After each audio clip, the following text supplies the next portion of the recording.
Hey, we're the Misery Machine. I'm Yorgi. And I'm Drewby, and we have some breaking news. The Twitter killer of Japan, Takahiro Shiraishi, has been sentenced to death. And thank you so much to Holly for letting us know this. I had no idea this was going on today. Thank you, Holly. She told me about it during lunch, and I'm like, wow, we need to make a video. Yeah. So what we do know about this case is he was targeting young women in Tokyo, or rather just outside of Tokyo, between August and October of 2017. Yeah, so what he was doing, he was making fake Twitter profiles, and he was searching for women between their late teens and early 20s who were suicidal, and he would contact them, offering them either to watch them or assist them with killing themselves. Yeah, and he was finding a lot of them through hashtags and different groups, so he was just really targeting people through social media. So they would come over and he would drug them, sexually assault them, and strangle them, and he did this to 8 women. He also killed 1 man.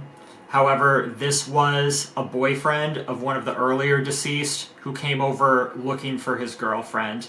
His cause of death is not known. The other 8 women, all of them were strangled. So one of the more disturbing things about this is he would then dismember his victims after that and store the body parts around the apartment. And this was a very small studio apartment. He had 8 or 9 cooler boxes and storage boxes filled with dismembered bodies. Now, he did dispose of some remains, such as flesh and internal organs, in the recycling, but he kept a lot of this in his house, and it smelled bad. Yeah, so this was an apartment, so the neighbors were definitely complaining. He attempted to try to hide some of the scent with cat litter, but that just really doesn't work. Yeah, so how was he caught? Well, one of the brothers of one of the later deceased set up a sting operation with local police and another woman. The woman contacted him, offered to set up a meeting. He agreed, and when she went over, the police barged in and found all the bodies, and he admitted to all murders on the spot. He officially pled guilty to all murders on the 1st of October of this year. Today, December 15th, he was sentenced to death. So, leading up to this, his lawyers did try to plead down his sentence because he was facing life in prison or the death penalty,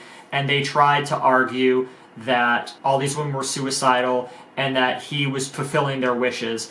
But this fell apart when he took the stand and admitted that none of the women actually gave consent for him to kill them. But as Yorgi mentioned, he did plead guilty on October 1st, and now, today, December 15th, he has been sentenced to death. He has announced that he does not plan to appeal the sentence, so it will be upheld.